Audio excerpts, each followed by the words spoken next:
Assalamualaikum warahmatullahi wabarakatuh. Perkenalkan, saya Azmi Kaharu dengan NIM 811422117, kelas B, jurusan Kesehatan Masyarakat Universitas Negeri Gorontalo.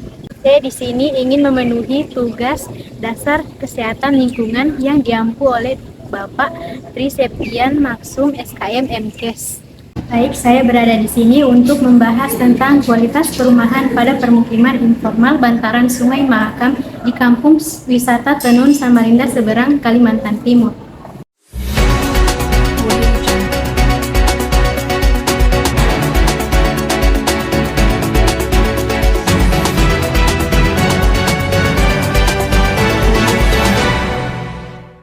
Pemukiman informal telah menjadi fenomena yang banyak dibahas hampir di seluruh dunia, terutama di negara-negara berkembang.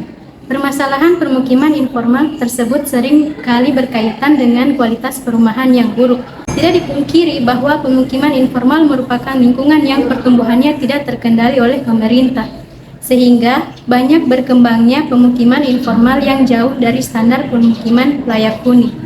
Sebagian besar masyarakat perkotaan bertempat tinggal di pemukiman informal, khususnya di negara berkembang. Di Indonesia sendiri banyak pemukiman informal yang terbentuk di bantaran sungai. Pemukiman informal bantaran sungai tersebar hampir di seluruh pulau di Indonesia. Beberapa di antara berada di kota Bandung, Jakarta, Solo, Palangkaraya, Samarinda, Kolaka, Medan, dan lain sebagainya. Menurut dari data kasus dari jurnal yang saya baca, sejarah terbentuknya pemukiman ini berawal dari kedatangan suku Bugis Wajo pada abad ke-16 ke wilayah kekuasaan Kerajaan Kutai untuk tujuan kerjasama perdagangan. Awal terbentuknya pemukiman ini berawal dari bantaran sungai dan terus berkembang secara informal hingga saat ini. Secara administratif, Kampung Wisata Tenun terletak di dua kelurahan, yaitu Kelurahan Tenun dan Kelurahan Masjid. Kampung ini memiliki wilayah seluas 6,2 hektar. Gambaran luasan wilayah administrasi. Dari keseluruhan wilayah administrasi Kampung Wisata Tenun dapat dibagi menjadi 3 wilayah berdasarkan setting geografi. Wilayah 1 merupakan kelompok pemukiman di atas sungai, wilayah kedua merupakan kelompok pemukiman di tepi sungai, dan wilayah ketiga merupakan kelompok pemukiman di dataran. Namun dalam penelitian ini, populasi wilayah observasi penelitian dipersempit, yaitu dengan memfokuskan pada wilayah 1, yaitu pemukiman di atas sungai. Dilihat dari kualitas hunian terbagi menjadi 2. Yang pertama dari analisis konstruksi, mayoritas bangunan rumah telah dibangun dengan material semi permanen. Seperti pada gambar ini, berdasarkan analisis konstruksi terhadap bangunan rumah di bantaran Sungai Mahakam, Kampung Wisata Tenun, dapat disimpulkan bahwa kualitas hunian masih perlu diperbaikan, terutama pada kondisi rumah-rumah yang tergolong bangunan tidak layak huni. Perbaikan dapat dilakukan dalam aspek fisik seperti renovasi terhadap struktur dan penggantian material bangunan rumah. Yang kedua yaitu analisis orientasi bangunan seperti pada gambar berikut ini. Orientasi bangunan yang ada pada rumah-rumah ini mempengaruhi perilaku masyarakat dalam kebersihan, utilitas, serta pembuangan sampah.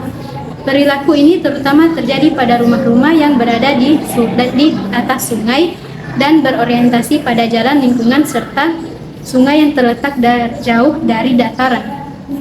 Berdasarkan analisis orientasi bangunan terhadap rumah di bantaran Sungai Mahakam, Kampung Wisata Tenun seperti pada gambar ini, maka dapat disimpulkan bahwa kualitas hunian masih perlu dilakukan normalisasi dan pembersihan sampah-sampah yang di bantaran Sungai Mahakam. Selanjutnya dilihat dari kualitas lingkungan yang pertama, yaitu analisis jalan dan transportasi, terbagi menjadi 2, yaitu pada bantaran Sungai Mahakam di Kampung Wisata Tenun ini memiliki 2 tipe, yaitu jalan utama dan jalan lingkungan. Jalan utama pada objek penelitian ini berupa jalan beton lebar 4 meter dan terdiri dari 2 arah.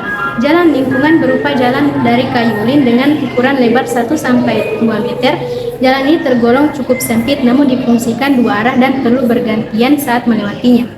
Berdasarkan analisis jaringan jalan dan transportasi pada objek penelitian, maka dapat disimpulkan bahwa pada kualitas lingkungan masih perlu dilakukan perbaikan terhadap jaringan jalan lingkungan yang sempit dan konstruksinya sudah tidak layak.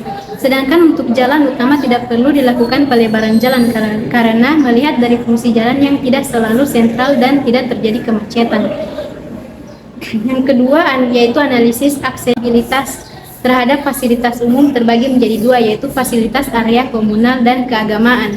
Fasilitas area komunal.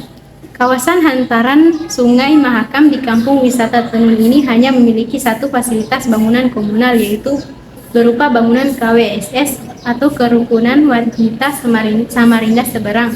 Kemudian untuk fasilitas keagamaan hanya terdapat satu masjid terletak menghadap ke jalan utama. Dua fasilitas kesehatan, pendidikan, perdagangan dan jasa. Berdasarkan analisis aksesibilitas terhadap fasilitas umum pada objek penelitian ini, maka dapat disimpulkan bahwa pada kualitas lingkungan masih perlu penambahan fasilitas ruang komunal. Kemudian perlu adanya fasilitas kesehatan yang lebih memadai seperti apotek, puskesmas atau klinik. Sekian itu dari saya. Terima kasih. Wassalamualaikum warahmatullahi wabarakatuh.